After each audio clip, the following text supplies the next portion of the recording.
Alors maintenant, les hyperparamètres du réseau convolutif sont le padding et le straight. Donc, le padding. Pour le padding, soit par exemple, nous avons une image carrée de taille N et un filtre de taille F et le padding dénoté P. Donc, avec la convolution, l'image devient plus petite. C'est normal.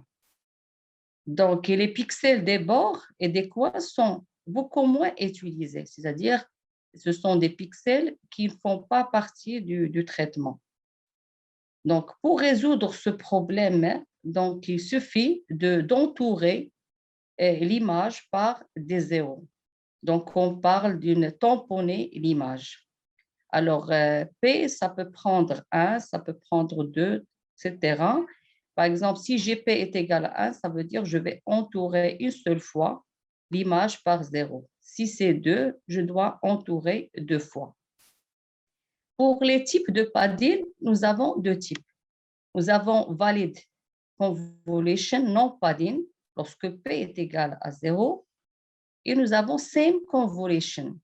Same convolution, c'est-à-dire lorsque la taille de la sortie de l'image est égale à la taille de l'entrée de l'image. Donc, pour répondre à cette contrainte, donc nous allons utiliser cette formule qui nous permet de trouver, c'est-à-dire la dimension ou bien la taille de l'image de sortie pour trouver tout simplement P qui est le padding. Alors, je prends cet exemple. Par exemple, pour P c'est égal à 1, comme vous voyez, j'ai entouré une seule fois l'image. Alors, pour same convolution, donc nous allons prendre cette formule. Donc, nous avons n plus 2p moins f plus 1, c'est la taille de l'image de sortie, qui doit être égale à n, c'est-à-dire la dimension de l'image d'entrée. Donc, on essaie de résoudre cette équation. On aura P est égal à F moins 1 sur 2. Donc ici, pour ne pas avoir des nombres, c'est-à-dire fractions, donc on essaie de choisir un nombre impair pour la taille du filtre. Donc ça, c'est pour le padding. Pour le stride convolution, qui est dénoté S, il représente le saut ou bien le pas de convolution. Donc, c'est une fenêtre, donc on essaie. Donc, on a vu la convolution tout à l'heure, donc on va essayer de déplacer la fenêtre, c'est-à-dire du filtre, à chaque position, c'est-à-dire dans l'image, mais ça dépend de pas. Est-ce qu'on va, c'est-à-dire prendre un pas est égal à 1 ou bien un pas est égal à 2 pour voir comment je vais déplacer ce filtre sur l'image. Maintenant, avec ce paramètre S, la taille de l'image de sortie sera, c'est-à-dire est définie par cette formule. Nous avons N plus 2P moins F sur S qui plus 1 fois N plus 2P moins F sur S plus 1. Voilà, c'est une image qui est carrée, donc de largeur et d'auteur identique.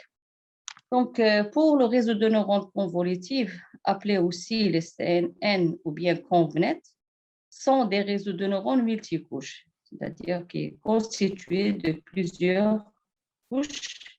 Et c'est un réseau qui est très utilisé dans le traitement de l'image ou de la vidéo. Par exemple, pour la reconnaissance faciale, pour la classification d'images. Quels sont les avantages de ce réseau de neurones convolutifs? Donc, bien sûr, il y a plusieurs avantages. Donc, on peut dire que le réseau, il peut apprendre par étapes à reconnaître les éléments caractéristiques d'une image. Pour reconnaître, par exemple, un visage, il apprendra à reconnaître d'abord les paupières, les pupilles, pour arriver à identifier les yeux. Donc ça se fait, c'est-à-dire de la première couche de convolution jusqu'à la dernière couche. Et à chaque étape, nous avons l'extraction d'une partie des caractéristiques de l'image d'entrée.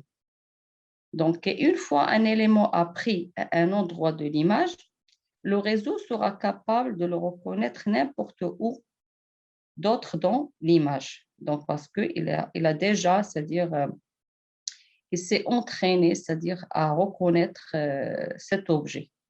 Donc, les paramètres, ils sont actualisés. Donc, on peut dire que c'est la phase de généralisation.